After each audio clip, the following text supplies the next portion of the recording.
मैं इमदाद सुमरो। पाकिस्तान की सियासत में तहलका खेजी तवक्को के मुताबिक आ रही है, बल्कि तवक्को से ज़्यादा बढ़ भी रही है।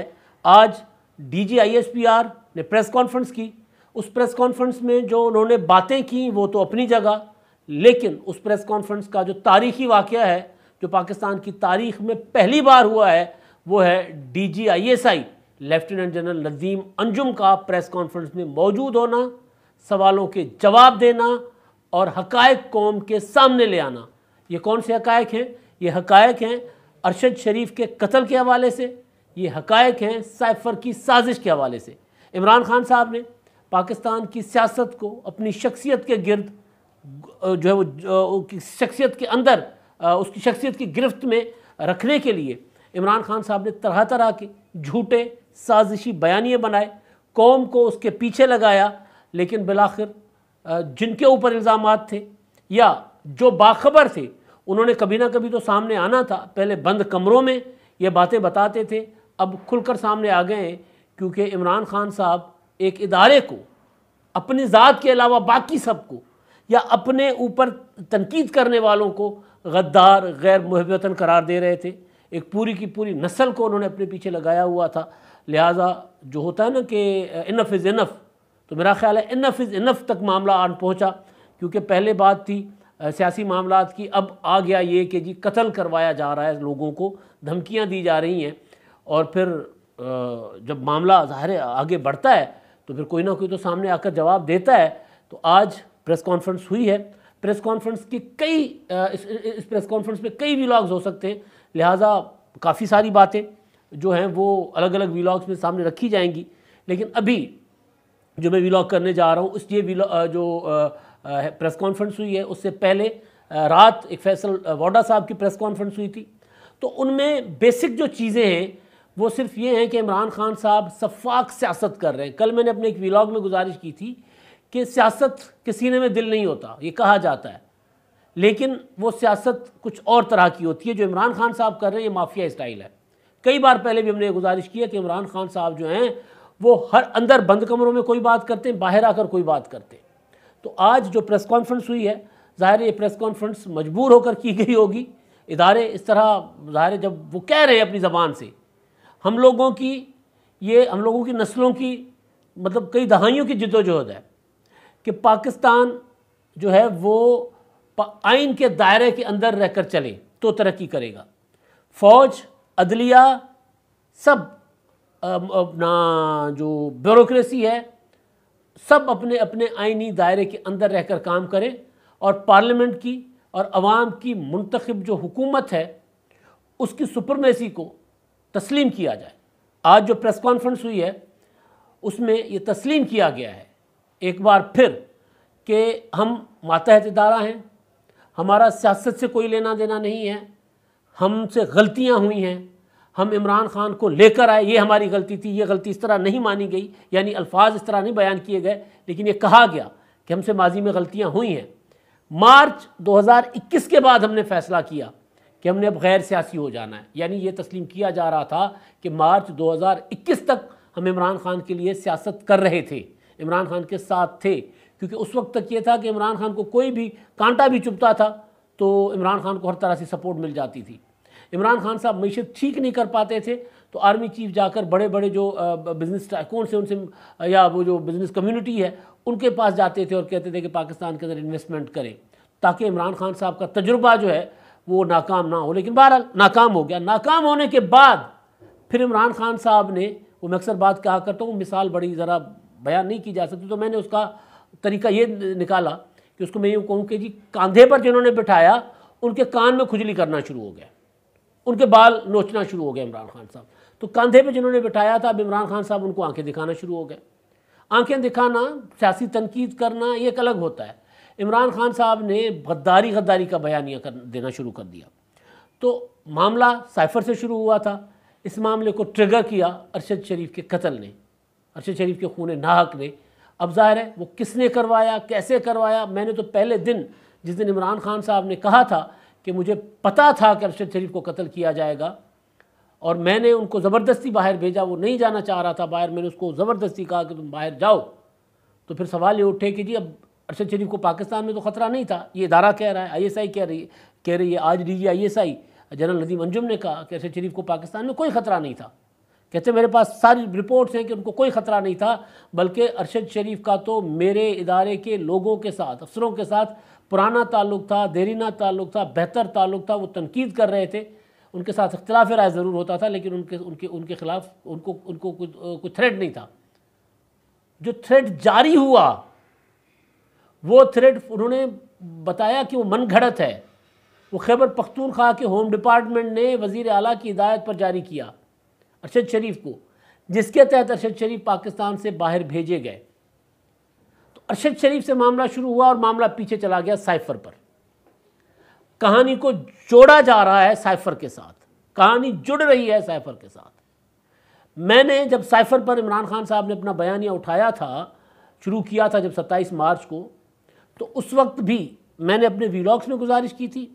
मैंने ज़ाती दोस्तों की जो हमारी कचहरियाँ होती हैं, ड्राइंग रूम्स में बैठकें होती हैं, वो इमरान शफकत वाली बैठक के अलावा भी जो ऑफ कैमरा बैठक होती है, उसमें मैं बारहा ये गुजारिश करता रहा हूँ कि ये इमरान खान साहब के गले पड़ेगा साइफर वाला बयानिया। इमरान खान साहब ये हज़म नहीं कर पाएंगे, इदारे इमरान खान साहब के इस बयानिए का बोझ नहीं उठा सकेंगे। एक ना एक दिन, और बहुत देर नहीं, बहुत जल्द इमरान खान के ऊपर ये बयानिया पहाड़ बनकर टूटेगा। आज वही हुआ है। साइफर से आगाज़ हुआ है। इमरान खान साहब को कहा गया है फ़ौज के इदारे की तरफ से, DG ISPR की तरफ से, कि झूठ बोल रहे हैं, ड्रामा कर रहे हैं, साजिशें कर रहे हैं। मुल्क के ख़िलाफ़ तो नहीं उन्होंने कहा, लेकिन फ़ौज की क़यादत के ख़िलाफ़ उन्होंने कहा कि जी हमने गलतियाँ की हैं, हमने उन गलतियों का 26 साल तक अपना लहू देकर उनका वो तदारुक करने की, अजाला करने की कोशिश की है। वो गलतियाँ पॉलिसी की गलतियाँ थी। उसका उन्होंने कहा कि हमसे गलतियाँ हुई हैं, हम इंसान हैं, हम गलतियाँ करेंगे, लेकिन हम गद्दारी या साजिश नहीं करेंगे, ये उन्होंने कहा। अब इमरान खान साहब ये नहीं कह रहे कि फ़ौज जो है वो आइन के दायरा कार से बाहर जा रही है।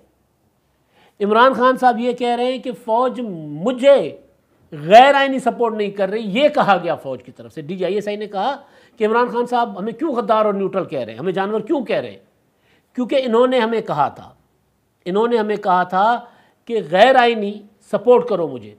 ये गैर आइनी मुतालबात करते थे। गैर आइनी मुतालबात आर्मी चीफ कमर जावेद बाजवा साहब ने जो NDU में एक वर्कशॉप हुआ था, उस वर्कशॉप में बता चुके हुए कि गैर आइनी मुतालबा इमरान खान साहब का ये था कि आसिफ जरदारी, नवाज शरीफ, पूरी की पूरी अपोजिशन को जेलों में डाल के सज़ा दिलवा दो। तो आर्मी चीफ ने कहा था मेरा काम नहीं है, मैं कैसे करूँगा। DG ISI ने आज उसको ऑन रिकॉर्ड लेकर आए हैं, उस बात को अपने अल्फाज में, उन्होंने नाम नहीं लिया। उन्होंने कहा कि जी मुझसे पूछा गया कि पाकिस्तान का सबसे बड़ा मसला क्या है। तो मैंने कहा कि पाकिस्तान का सबसे बड़ा मसला महंगाई है। तो उन्होंने कहा नहीं, पाकिस्तान का सबसे बड़ा मसला अपोजिशन है। तो इसका मतलब वो जो DG ISI की बात को और उस बात को कनेक्ट करते हैं, तो समझ आ जाती है कि इमरान खान साहब जो हैं वो अपनी अपोजिशन को फ़ौज के ज़रिए ख़त्म करवाना चाहते थे। एक चीज़ ये है। दूसरी जो ख़तरनाक बात आज सामने आई है, ये बात मुख्तलिफ़ तरीक़ों से सामने आती रही है, ये बात हम भी अपने व्लॉग्स में करते रहे कि इमरान खान साहब आर्मी चीफ़ को, जनरल कमर जावेद बाजवा साहब को कहते रहे कि जी मेरी हुकूमत बचाओ, जो कहते हो मैं कर लूँगा। अब DG ISI ने कहा है कि इमरान खान साहब जलसों में पब्लिकली आर्मी चीफ़ को गद्दार कहते हैं, हमें गद्दार कहते हैं। और फिर मार्च में ऑफ़र की गई थी आर्मी चीफ साहब को गैर मुय्यना मुद्दत तक के लिए आर्मी चीफ के ओहदे में तोसी देने, यानी ताहयात आर्मी चीफ बनाने को तैयार थे। उन्होंने सवाल उठाया कि अगर गद्दार, हम न्यूट्रल हैं, न्यूट्रल और गद्दार, और हमें जानवर कहा जाता है, हमें तरह तरह के अलकाबात से नवाजा जाता है, तो फिर आधी रात को हमसे मुलाकातें क्यों की जाती हैं। उन्होंने तस्दीक की कि इमरान खान साहब ने आर्मी चीफ से मुलाकात की। ऐवान सदर वाली मुलाकात पर सवाल था। मुलाकात में उन्होंने, इमरान खान साहब ने गैर आइनी मुतालबात एक बार फिर दोहराया। तो उनको कहा गया कि नहीं, ये हमारा काम नहीं है, हम पहले फ़ैसला कर चुके हैं मार्च में। जो मैंने आपको NDU के जो मीटिंग के मुतालिक बताया था कि जी वो आर्मी चीफ ने कहा कि हमें 6 माह लगे मुशावरत करके इस फैसले पर आने में कि हमें गैर सियासी हो जाना है। वो कह रहे थे हमने आइन के दायरे के अंदर रहना है, हम ए पॉलिटिकल हमने कहा है, हमने न्यूट्रल नहीं कहा। ये बड़ी कमाल वजाहत थी ये वाली। जो DGISPR ने की है, उन्होंने कहा कि हमने कभी न्यूट्रल का लफ्ज़ अपने लिए इस्तेमाल नहीं किया, हमने ए पॉलिटिकल का लफ्ज़ इस्तेमाल किया है। हमने अपने लिए ये फैसला किया है कि हमने आइन जो हमें कहता है हम वो करेंगे, आइन के दायरे कार से बाहर हम कोई काम नहीं करेंगे। और फिर एक और जो बात जो इमरान खान साहब के लिए बड़ी ख़तरनाक है, उसके बाद में बाकी बातों पे आता हूँ। साइफर वाला मामला है, अरशद शरीफ साहब का कत्ल केस है। देखिए ना, एक तरफ इमरान खान साहब कह रहे हैं ये गद्दार हैं, दूसरी तरफ इमरान खान साहब उनको ताहयात आर्मी चीफ बनाने पर तैयार थे। तीसरी तरफ इमरान खान साहब ने जो कुछ दिन पहले जो फैसलाबाद में जलसे से खिताब किया था, जिसमें उन्होंने कहा था कि आसिफ जरदारी और नवाज शरीफ आर्मी चीफ नहीं लगा सकते, ये अपनी मर्ज़ी का आर्मी चीफ लगाना चाहते हैं, क्योंकि इनको पता है कि कुछ तगड़ा और मुहब्बतन आर्मी चीफ आ गया तो फिर वो इनका जो है इनसे पूछेगा। यानी सवाल हुआ कि फिर कोई गैर मुहब्बतन आर्मी चीफ भी होता है। तो इमरान खान साहब ने तब ये कहा था कि जी नहीं, इंतखाबात हो जाए, इंतखाबात के बाद आने वाली हुकूमत आर्मी चीफ लगाए, तब तक जनरल कमर जावेद बाजवा साहब काम करते रहें। ये बात उन्होंने फिर इंटरव्यू में की। फिर इंटरव्यू में उन्होंने खुलकर इस बात की वजाहत की कि मैं ये चाहता हूँ। और इंटरव्यू इमरान खान साहब ने किसी और को नहीं, अपने चाहने वालों को दिया हुआ था वो वाला इंटरव्यू भी। तो गद्दार अगर आर्मी चीफ साहब हैं कमर जावेद बाजवा साहब, वो कह रहे हैं हमसे गलतियाँ हुई हैं। DGISPR जो गलतियों को तस्लीम कर रहे हैं, वो बतौर जनरल बाबर इफ्तिखार गलती का तो एतराफ़ नहीं कर रहे हैं ना, वो एक इदारे के नुमाइंदे के तौर पर कह रहे हैं कि हाँ हमसे गलतियाँ हुई हैं, जिनमें इमरान खान साहब को लाने की गलती भी शामिल है।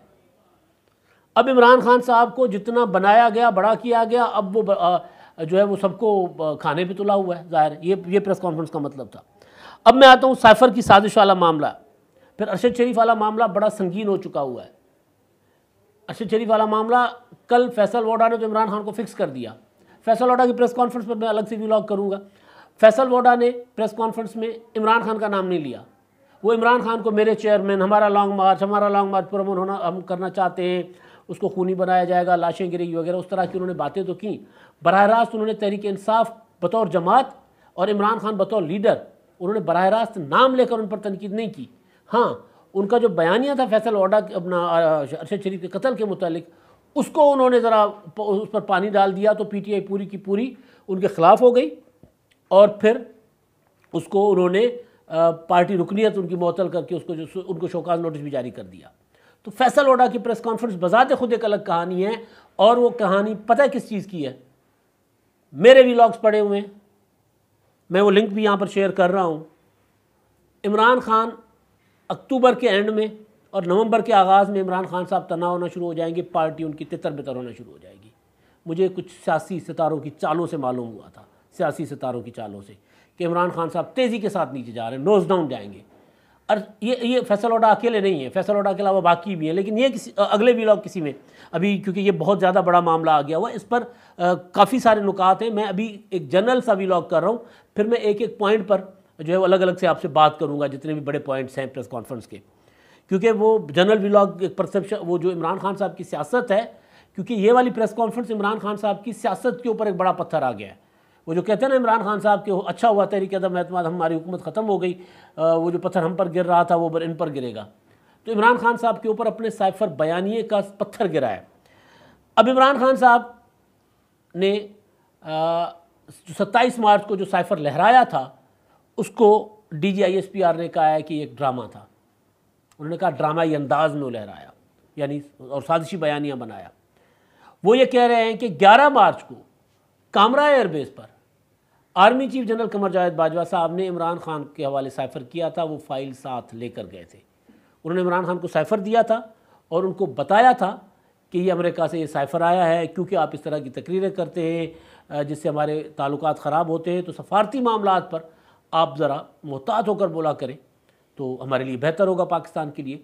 तो उस पर इमरान खान साहब ने उसको इग्नोर किया था, उसको फॉर ग्रांटेड लिया था। उन्होंने कहा था कोई नहीं, ऐसे नॉर्मल है, ऐसे तो साइफर्स आते रहते हैं। ये उन्होंने आर्मी चीफ को कहा इमरान खान साहब ने। अब इमरान खान साहब ने बाद में ये एक बयानिया बनाने, प्रोपेगेंडा, बयानिया तो नहीं होता, प्रोपेगेंडा बनाने की कोशिश की। बाद में उन्होंने ये कहा कि जी हमसे तो साइफर छुपाया गया था। फिर जब उनके बयानात जोड़े गए तो शाम कुरैशी कहते जी तब फ़लाँ डेट को हमें साइफर मिला, इमरान खान साहब कहते मेरे पास फ़लाँ डेट को आया, फिर फ़लाँ डेट। फाइनली जब इनको बात समझ में आ गई कि अरे साइफर वाली कहानी नहीं जचती, तो उन्होंने ये ड्रामा करना शुरू कर दिया कि साइफर हमसे छुपाया गया था। तो जिस पर भी ये सवाल उठा था कि अगर साइफर आपसे छुपाया गया था तो साइफर तो आपके वज़ारत ख़ारजा के पास आना था, वहाँ तो वज़ीर ख़ारजा शाह महमूद कुरैशी थे, तो फिर आपसे छुपाया किसने? तो वो ये कह रहे हैं कि साइफर जब दिया गया तो इमरान खान साहब ने उस वक्त फील कराया करो नहीं कुछ नहीं होता यार, कोई ऐसी चीज़ नहीं है, दफ़ा करो, छोटी चीज़ है। लेकिन फिर 27 मार्च के जलसे में, यानी जब तहरीक अदम एतमाद इमरान खान साहब को नज़र आ गया, नंबर शो हो गया था ना, जब तहरीक अदम एतमाद कामयाब नहीं हो रही, और उससे पहले आर्मी चीफ को इमरान खान साहब तायात ना सही लेकिन नामालूम मुद्दत तक तौसीह देने को तैयार थे, आर्मी चीफ के ओहदे की एक्सटेंशन देने को तैयार थे, एक बड़ी एक्सटेंशन, गैर मामूली एक्सटेंशन। तो इमरान खान अपना उससे आर्मी चीफ ने इनकार कर दिया और उनको कहा कि हम आपको पहले ही बता चुके हुए हैं कि इदारा जो है वो गैर सियासी हो चुका हुआ है, लिहाजा हम आपको तहरीक अदम एतमाद नाकाम करने में कोई मदद नहीं दे सकते। इमरान खान साहब का मुतालबा था कि तहरीक अदम एतमाद नाकाम करवाएं, तो हम कोई आपको मदद नहीं दे सकते। तो उसके बाद इमरान खान साहब ने ड्रामाई अंदाज में वो साइफर निकाला और फिर वो साइफर मुख्तलिफ सहाफ़ियों को दिखाते रहे, एक प्रोपेगेंडा बयानियाँ बनाकर उसको चलाते रहे, और अरशद शरीफ को भी उन्होंने वो साइफर भी दिखाया, अरशद शरीफ को उन्होंने मीटिंग मिनट्स भी दिखाए, और अरशद शरीफ को प्रॉपर अपने बयानी के साथ वो लेकर चले। तो वो ये उन्होंने DGISA और DGISPR ने कहा कि अरशद शरीफ का जो मामला है उसमें हमें जिस तरह बाकी तनकीद कर रहे हैं, हम तनकीद का तो कोई जवाब नहीं देते, लेकिन अगर कोई हमारे ऊपर गलत इल्ज़ाम लगाता है, इदारे के ख़िलाफ़ प्रोपेगेंडा करता है, इदारे की जो कमान है, लीडरशिप है, उसके ऊपर अगर कोई गद्दारी की बातें करता है, तो फिर हम हुकूमत वक्त से कहते हैं कि इनके ख़िलाफ़ कार्रवाई करें। हम खुद कोई कार्रवाई नहीं कर रहे, हमने चेंज कर दिया अपना तरीका, उन्होंने बताया। बल्कि उस दिन आर्मी चीफ ने NDU में जो बात कही थी, उन्होंने कहा था कि हमने ये ख़त्म कर दिया उठाने वाला खेल। तो वो कह रहे थे कि जी हमने हुकूमत को कहा कि इनके ख़िलाफ़ कार्रवाई करें जो इस तरह के प्रोपेगेंडा करते हैं, लेकिन जो तनकीद कर रहे हैं उनको हम कुछ नहीं कह रहे। तो अरशद शरीफ को ख़तरा जो था वो कहीं से नहीं था, वो ये कह रहे हैं, इनका दावा है, फ़ौज का दावा है। और अरशद शरीफ के लिए एक जाली थ्रेट अलर्ट खैबर पख्तूनख्वा के होम डिपार्टमेंट ने बनाया, और फिर उनको नामालूम नंबरों की कॉलें कहते हैं हमारी तरफ से कोई नहीं गई। ये एक वो होता है, जदीद दौर है, मोबाइल से कोई भी एक ऐप डाउनलोड करके अपना नो नंबर करे और उस तरह के नंबरों से वो एक दूसरे को जाली कॉलिंग करते थे लोग, वो पकड़े भी गए हैं। तो अरशद शरीफ को प्रॉपर ट्रैप किया गया, वो जो बता रहे थे उनका मतलब ये था कि अरशद शरीफ को प्रॉपर ट्रैप किया गया, उनको फिर डराया गया, उनको एक बताया गया कि आप, और वो नहीं जाना चाह रहे थे, और वो ISI के अफसरों के साथ आखिरी वक्त तक राब्ते में थे। फिर जब दुबई गए तो दुबई से वापस आने के लिए तैयार थे और ISI के अफसरों के साथ भी राब्ते में थे कि वो वापस आ रहे हैं। तो उनको कीनिया, ज़बरदस्ती कीनिया या जो भी एक बायल कायल करके कीनिया भेजा गया। DGISPR ने कहा कि ये भी झूठ है कि सिर्फ कीनिया के अलावा कोई और मुल्क जो है बग़ैर वीज़ा के एंट्री नहीं देता। उन्होंने कहा 34 ममालिक हैं जो बग़ैर वीज़ा के एंट्री देते हैं। अब इसमें खैबर पख्तूनख्वा के वज़ीर आला का किरदार आ जाता है। खैबर पख्तूनख्वा के वज़ीर आला ज़ाहिर है इमरान खान की मर्ज़ी के बगैर तो कुछ नहीं कर सकते, मैं कह रहा हूँ, वो नहीं कह रहे। खैबर पख्तूनख्वा के वज़ीर आला के प्रोटोकॉल अफसर अरशद शरीफ को जो एयरपोर्ट लेकर जाते हैं, उनकी टिकट जो है वो सलमान इकबाल के उससे होती है। सलमान इकबाल को अमाद यूसुफ रिहाई के बाद, अमाद यूसुफ जो गिरफ़्तार किए गए थे, आपको याद होगा शहबाज गिल वाले मामले पर, तो उस दौरान उनकी कन्वर्सेशन उन्होंने बताया है कि सलमान इकबाल जो है अरशद शरीफ को बाहर भेजना चाह रहे हैं, इस तरह की उन्होंने एक। और दूसरा फिर यहाँ से उनको ये सलमान इकबाल PTI की KP के गवर्नमेंट यानी इमरान खान और अमाद यूसुफ, ये लोग हैं जिन्होंने इनको यहाँ बाहर भेजने के लिए कोशिश की और भिजवाया। और उसके बाद फिर वहाँ पर वक़ार और खुर्रम, ये जो दो नाम है, और जो फार्म हाउस है वो हैं जो उनको वहाँ पर उन्होंने वहाँ पर रिसीव किया, रखा। दुबई में तामो क़याम का बंदोबस्त उन्होंने किया। तो ये सारे सवालात जो हैं, ये सारे सवालात ये इमरान खान साहब के उन इल्ज़ामात के बाद उठाए गए हैं। और कुछ वो कह रहे हैं कि हमारे पास हक़ाइक़ हैं, कब कैसे क्या हुआ सारा कुछ है, लेकिन हम तहकीकात के बाद अपनी चीज़ें सामने लेकर आएंगे। तो असल चीज़ जो है मैं गुजारिश करना चाह रहा हूँ वो ये कि इमरान खान साहब इदारों पर जो प्रेशर बनाना चाह रहे थे, ये जो आज की प्रेस कॉन्फ्रेंस है उसको खुशफहम लोग ये समझ रहे हैं कि इमरान खान के प्रेशर में आकर इदारे सामने आकर ख़ुद बोलना शुरू हो गए। वो खुशफहम लोग जो इस खुशफहमी में रहे, लेकिन जो इमरान खान साहब एक तासुर देते रहे कि जी मेरे साथ इदारे हैं, मुझे इदारे के अंदर से सपोर्ट है, तो वो तासुर भी आज की प्रेस कॉन्फ्रेंस के बाद ख़त्म हो गया। एक सवाल हुआ था कि कहीं अरशद शरीफ अंदर की लड़ाई का शिकार तो नहीं हुए, तो उस पर DGISI ने कहा था कि मैं इस पर कोई राय नहीं दूंगा।